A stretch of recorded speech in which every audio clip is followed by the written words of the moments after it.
कुछ स्वादिष्ट है बनाना तो playrecipes.com पे जरूर है आना। लालची सास ईमानदार बहू। सुंदरपुर नाम के गांव में एक सुशीला नाम की औरत रहा करती थी। उसको एक बहू थी जिसका नाम था राधा। राधा को एक श्वेता नाम की बच्ची थी। उसे स्कूल में छोड़ने तथा घर के सारे काम राधा ही किया करती थी। बाजार से सामान लाना, ऐसे छोटे मोटे काम तो वो आते जाते कर लेती थी। सुशीला अचार पापड़ और दही बेचने का व्यवसाय किया करती थी। उसका लड़का सुधीर खेत में काम किया करता था। उसके यहाँ एक गाय भी थी। उसी गाय के दूध से सुशीला दही बनाती थी और बेचती थी। सुशीला का धंधा बहुत अच्छी तरह से चल रहा था। उसके यहाँ एक दिन गांव का एक आदमी आता है। वो सुशीला से, सुशीला बहन, मुझे तुमसे कुछ काम है, जरा बाहर आना। अरे रघु भाई साहब, आइए ना, इधर कैसे आना हुआ? बहन, मेरे बिटिया की शादी है तो मुझे 5 किलो अचार और 5 किलो पापड़ लगेंगे। मिलेंगे ना शादी तक? हाँ, मिल जाएंगे। दही भी अच्छा है मेरे घर का, मेहमान उंगलियां चाटते रह जाएंगे। हाँ, वो तो पता है बहन। दही में शादी के दिन लेकर जाऊंगा, ठीक है? ठीक है भाई साहब, आपके पापड़ कल ही बना के रखूंगी और अचार भी साथ में बनाकर रखूंगी। आप कल आकर लेकर जाना। ठीक है सुशीला बहन, ये लीजिए आपका एडवांस। मैं कल आकर अचार और पापड़ लेकर जाऊंगा। जी। ऐसा कहकर रघु वहाँ से चला जाता है। रघु जाते ही सुशीला काम करने लग जाती है। उसके पास अचार था मगर उसे पापड़ तैयार करने थे, वो भी एक दिन में। इसीलिए वो जल्दी जल्दी में पापड़ का आटा बनाने के लिए लग जाती है और वो उस दिन राधा की मदद लेने की सोचती है। सुशीला राधा से, राधा। हाँ माँ जी। ज़रा इधर आना, मुझे ये पापड़ का आटा गूंदने में मेरी मदद करो। हाँ माँ जी, अभी आई। ऐसा कहकर राधा सुशीला के पास चली जाती है। राधा देखती है कि सुशीला पापड़ के आटे में मसाला थोड़ा कम डाल रही है। तभी राधा सुशीला से, माँ जी, पापड़ के आटे में मुझे लगता है कि मसाला थोड़ा कम हो गया है, थोड़ा और डालिए ना। अरे नहीं बहू, इतना ही ठीक है। ज़्यादा डाला तो हमें वो कितने में जाएगा? मगर माँ जी, हम उसके पैसे लेते हैं, ग्राहक हमें पूरे पैसे देते हैं, तो हमें भी हमारा माल अच्छा देना चाहिए ना। अरे राधा, तू मुझे मत सिखा, मैं मेरा काम अच्छी तरह से जानती हूँ, समझी? ऐसा कहकर राधा भी आटा गूंदने के लिए बैठ जाती है और बाद में उसके साथ पापड़ बेलने बैठ जाती है। काम होने के कारण राधा उठ जाती है। सुशीला थोड़ी देर वहाँ पापड़ बेलती रहती है। सुशीला 5 किलो के पापड़ बेल लेती है और उसे सुखाने के लिए रखती है। तभी राधा सुशीला को आवाज़ लगाती है, माँ जी, खाना तैयार है, आ जाइए। हाँ आई। सब खाना खाने बैठ जाते हैं। खाना खाने के बाद सुधीर अपने खेत में क्या क्या करना है इसकी बातें करता है और श्वेता अपने स्कूल की बातें बताती है। अब बातें हो जाने के बाद सभी सोने के लिए चले जाते हैं। सुबह सुशीला सारे पापड़ जमा करके एक बैग में भर देती है और एक बड़ी बरनी में अचार भर देती है। तभी रघु आकर सुशीला से, सुशीला बहन, मेरे अचार और पापड़ तैयार है क्या? जी भाई साहब, आपके पापड़ और अचार तैयार है, ये लीजिए। ऐसा कहकर सुशीला रघु के हाथों में पापड़ की बैग और अचार की बरनी दे देती है। अब रघु बोलता है, बहन, शादी के दिन में 5 किलो दही लेकर जाऊंगा, आप बना के रखना। हाँ भाई साहब, मैं बनाकर रखूंगी, आप किसी को भेज देना दही ले जाने के लिए। जी, ये लीजिए आपके पैसे, मैं चलता हूँ अब। जी। रघु पापड़ और अचार लेकर वहाँ से चला जाता है। इधर सुशीला पैसे देख बहुत खुश हो जाती है। उन्हें लेकर अपने कमरे में चली जाती है। वो पैसे अपने पोटली में रख देती है और दूसरे काम करने लगती है। अब सुशीला हर दिन अपना काम करके पापड़ बनाकर रखा करती थी, मगर सब में कुछ ना कुछ कम डाला करती थी।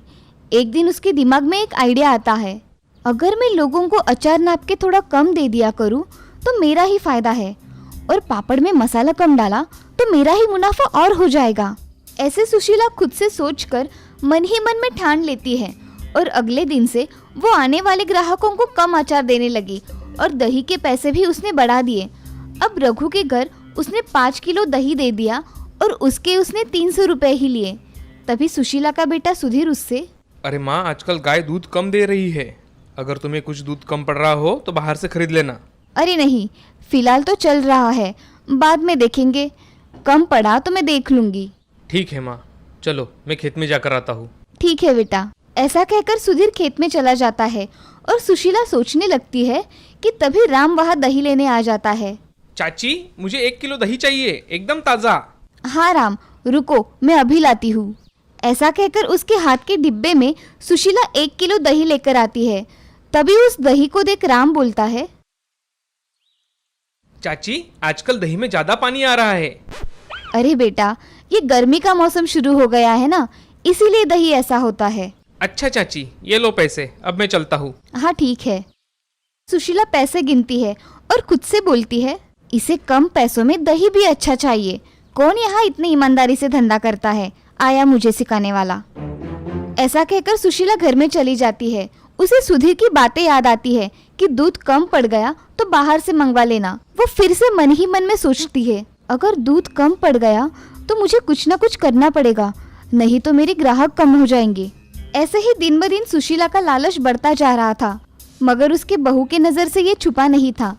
सुशीला अचार कम देती थी, पापड़ में मसाला कम और अब दूध में पानी मिलाकर उसका दही लगाया करती थी। इससे ग्राहक शिकायत किया कर रहे थे। ये सब देख राधा सुशीला से बात करने की सोचती है और कुछ मन में सोचकर सुशीला के पास चली जाती है। माँ जी, आपने जो पापड़ दिए थे ना रघु चाचा की लड़की के शादी में, उसको लोग कह रहे थे कि उसमें स्वाद ही नहीं है। क्या कह रही हो बहू तुम? मैं सच कह रही हूँ माँ जी, मैंने अपने कानों से सुना है। अगर ऐसा कुछ था तो रघु मुझसे बोलने क्यों नहीं आया? माँ जी, आपसे बोलने के लिए सब डरते हैं, इसीलिए कुछ नहीं कहते। मगर इसका तो परिणाम आपके धंधे पर पड़ेगा ना। इससे तो ग्राहक कम हो जाएंगे और अच्छे पापड़ ना मिलने की वजह से लोग दूसरे लोगों से पापड़ खरीद लेंगे।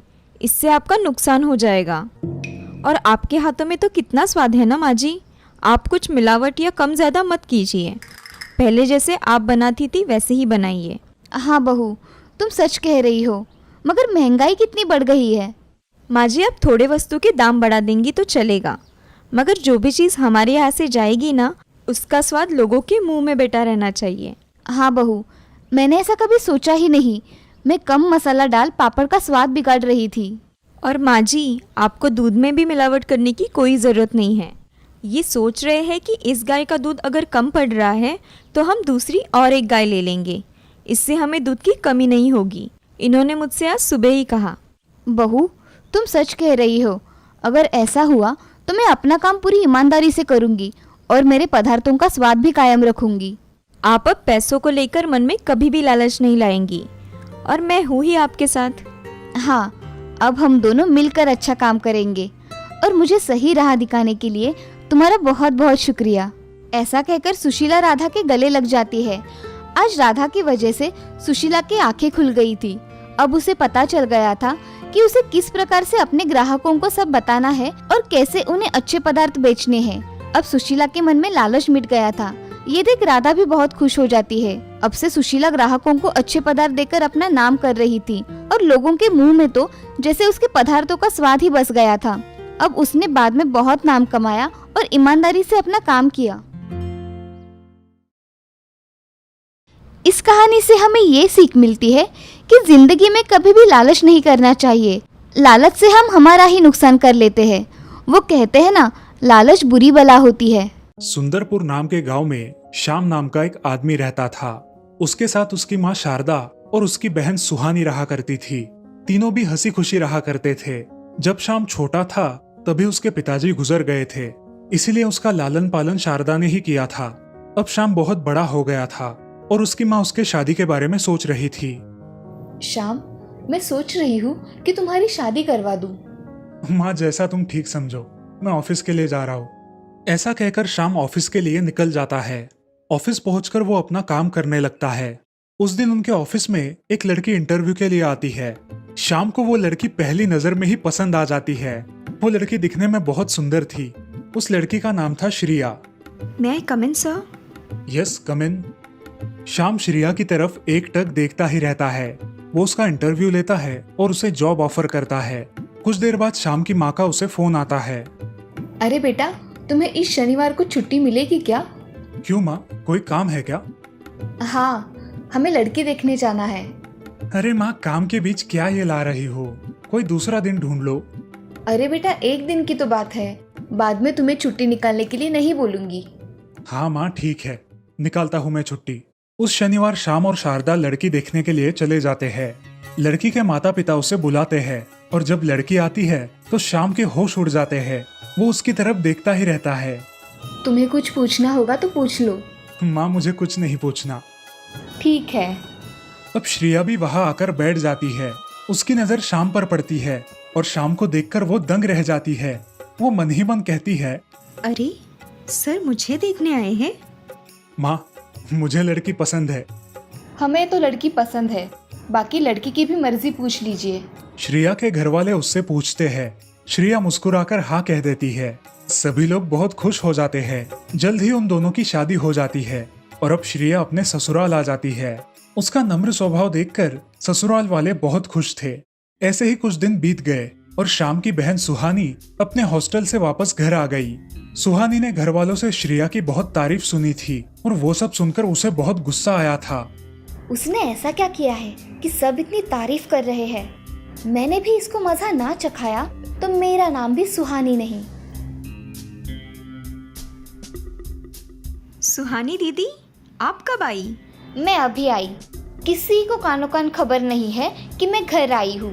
अरे नहीं दीदी, माँ जी आराम कर रही है और ये ऑफिस गए हैं, इसीलिए। ठीक है, मुझे बहुत भूख लगी है। जाओ खाना लेकर आओ। हाँ दीदी, अभी लेकर आती हूँ। अब देख कैसे तुझे मजा चखाती हूँ।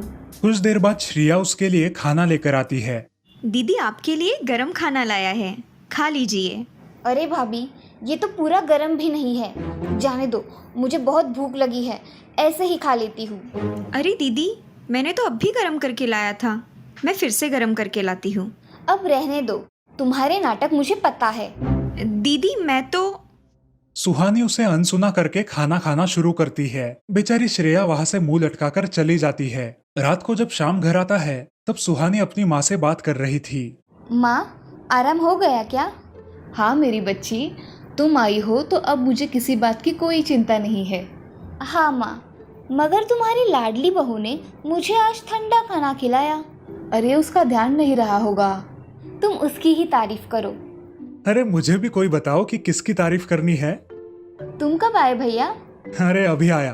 तू बोल, तू कब आई? आज दोपहर को आई हूँ भैया। अच्छा, मैं हाथ मुंह धोकर आता हूँ। सब खाना खाने बैठेंगे। जी। अब सब खाना खाने बैठ जाते हैं। शारदा सुहानी से कहती है, सुहानी, मेरी बहू ने तेरे पसंद का खाना बनाया है। हाँ माँ, वो तो दिख ही रहा है। श्रेया सबको खाना परोसती है और खुद भी खाना खाने बैठ जाती है। अरे श्रेया, खाना बहुत लाजवाब बनाया है। हाँ बहू, खाना तो बहुत अच्छा बनाया है। इस श्रेया की बच्ची को तो बहुत तकलीफ दूंगी। बहुत वाहवाही लुटने का शौक है ना। अगले दिन सुहानी जल्द ही उठकर काम करने लगती है। ये सब देख शारदा आश्चर्यचकित होती है। कुछ देर बाद श्रेया भी उठ जाती है।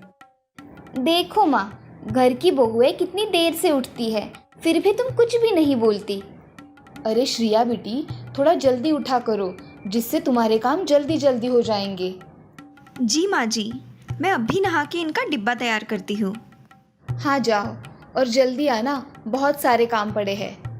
जी माँ। ऐसा कहकर श्रेया नहाने के लिए चली जाती है। नहाने के बाद जल्दी जल्दी में खाना बनाने लगती है। तभी सुहानी उसे कहती है, अरे भाभी, आज क्या हमें नाश्ता मिलेगा या नहीं, कि ऐसे ही भूख से तड़पते मर जाए? जी दीदी, तैयार हो रहा है, अभी लाती हूँ। थोड़ी देर में श्रेया नाश्ता लेकर आती है और खुद भी नाश्ता करने के लिए बैठती है। तभी अरे श्रेया, टिफिन हुआ है ना? जी हो गया है, आप चाय पीजिए, मैं अभी लेकर आती हूँ।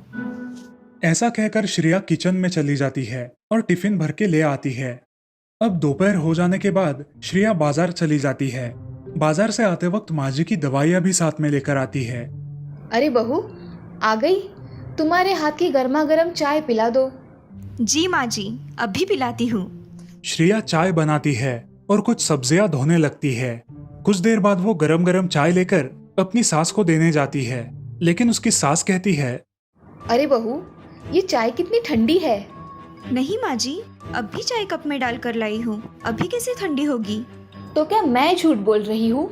नहीं माँ जी। ऐसा कहकर शारदा श्रेया के हाथ पर वो गरम चाय डालती है। आह! है गरम चाय। काम के मामले में मुझे कोई कमी नहीं चाहिए। जी माँ जी। बेचारी श्रेया रोते रोते वहां से किचन में चली जाती है। अपने हाथ को मलहम पट्टी लगाकर फिर से अपना काम शुरू कर देती है। तभी सुहानी उसे आवाज देती है। भाभी, मैंने आपको एक क्रीम लाने को बोला था, आप लेकर आई हो क्या? हाँ, लेकर आई हो दीदी। श्रेया सुहानी को क्रीम देती है और वहां से चली जाती है। अब हर रोज ऐसा ही चलने लगा। सुहानी और शारदा श्रेया को तंग करने लगी। माँ, मैंने तुमसे कहा है ना कि मेरी चीजों को हाथ नहीं लगाना। हाँ पता है, किसी ने हाथ नहीं लगाया है तेरी चीजों को। अब चोर से पूछ लो किसने हाथ लगाया है इसकी चीजों को। माँ जी, मैंने नहीं लगाया हाथ, मैं तो यहाँ आई भी नहीं। माँ, इसके सिवा और कौन आता है? इसने मेरा परफ्यूम चुराया है। नहीं दीदी, मैं क्यों चुराऊं? माँ, चलो इसके कमरे में देखते हैं किसने चुराया है। ऐसा कहकर सुहानी श्रेया के कमरे में जाकर उसका परफ्यूम ढूंढने लगती है। उसे एक जगह वो परफ्यूम छुपाया हुआ दिखाई देता है और सुहानी अपनी माँ से कहती है। माँ, देखा तुमने? हाँ मेरी बच्ची, ये तो चोर निकली। नहीं माँ जी, ये परफ्यूम कहाँ से आया मुझे नहीं पता, मैंने कुछ नहीं किया है माँ जी। शारदा गुस्से में आकर श्रेया के गाल पर एक जोरदार तमाचा मारती है और वहां से चली जाती है। ये सब देखकर श्रेया बहुत रोने लगती है। ऐसे ही रात हो जाती है और शाम घर आता है। श्रेया के गाल पर पड़ा हुआ लाल निशान देखकर शाम उससे पूछता है। श्रेया, तुम्हारे गाल को क्या हुआ है? इतना लाल क्यों पड़ा है? जी कुछ नहीं, मैं खाना लगाती हूँ, आप फ्रेश होकर आइए। ऐसा कहकर श्रेया किचन में चली जाती है। सब लोग खाना खा के सो जाते हैं। अब ऐसा ही हर रोज होने लगा। हर रोज घर में झगड़े होने लगे। सुहानी और शारदा श्रेया को बहुत परेशान करने लगी। ऐसे ही एक दिन। माँ, मुझे उसे तकलीफ देकर बहुत खुशी मिलती है। हाँ, मुझे भी। तभी श्रेया वहां आती है और अपनी सास से कहती है। माँ जी, मैं बाजार जा रही हूँ, कुछ सब्जियाँ खरीद कर लानी है, साथ में आपकी दवाइयाँ लेकर आऊंगी। हाँ जाओ और जल्दी आना। श्रेया घर से बाहर पड़ती है। इधर सुहानी भी बहुत थकी होने के कारण अपने कमरे में सोने चली जाती है। शारदा अपने कमरे में किताब पढ़ रही थी और अचानक उसे दिल का दौरा पड़ गया। वो जोर जोर से चिल्लाने लगी। सुहानी, ओ बिटिया सुहानी, जल्दी आओ बेटी। श्रेया बाहर जाते वक्त अपना मोबाइल घर पर भूल गई थी। वो अपना मोबाइल लेने अपने कमरे में गई। तभी उसे सास की आवाज सुनाई दी। वो तुरंत शारदा के कमरे में गई। माँ जी, आपको क्या हुआ है? उठिए ना। सुहानी दीदी। श्रेया शाम को फोन कर देती है और सुहानी को आवाज लगाती है, मगर सुहानी सोई होती है। श्रेया तुरंत एक रिक्शा बुलाकर अपनी सास को अस्पताल में लेकर जाती है। कुछ देर बाद सुहानी नींद से उठती है। उसे घर में कोई दिखाई नहीं देता। वो अपनी माँ को फोन लगाती है। तब उसे पता चलता है कि उसकी माँ को दिल का दौरा पड़ा है। सुहानी तुरंत अस्पताल जाने के लिए निकलती है। अस्पताल में पहुंचकर अपनी माँ को देखकर सुहानी रोने लगती है। कुछ ही देर बाद शाम वहां आता है। सुहानी, तुम तो घर में थी ना, तुम्हें माँ की आवाज नहीं सुनाई दी? नहीं भैया, मुझे आवाज नहीं सुनाई दी। आज श्रेया घर पे वापस ना आती तो हमने हमारी माँ को खो दिया होता। सुहानी रोने लगती है। दीदी आप चिंता मत करो, माँ जी जल्दी ठीक हो जाएगी। हाँ श्रेया, मुझे माफ कर दो, मैंने तुम्हारे साथ बहुत बुरा बर्ताव किया। अरे नहीं दीदी, आपने कोई बुरा बर्ताव नहीं किया, माफी मत मांगो। तभी डॉक्टर वहां आते हैं। अब आप मरीज से मिल सकते हैं, मगर ज्यादा बातें मत करना। शाम श्रेया और सुहानी शारदा से मिलने अंदर जाते हैं। शारदा आंखें खोलती है। मुझे माफ कर देना मेरी बच्ची, मैंने तुमसे बहुत बुरा बर्ताव किया, फिर भी तुमने मेरी जान बचाई। माँ जी, आप अब आराम करिए, आपको जल्द घर भी तो आना है ना। तुमने मुझे माफ किया? हाँ माँ जी, कब का माफ कर दिया। श्रेया और शारदा गले लग जाती है। ऐसे ही कुछ दिन अस्पताल में बिताने के बाद शारदा ठीक ठाक होकर घर चली आती है और उस दिन के बाद शारदा और सुहानी श्रेया को कभी परेशान नहीं करती और इस तरह से अब पूरा परिवार खुशी खुशी रहने लगता है। इस कहानी से हमें ये सीख मिलती है कि हमें बेवजह किसी को परेशान नहीं करना चाहिए, क्योंकि मुसीबत के समय कौन काम आ जाए क्या पता।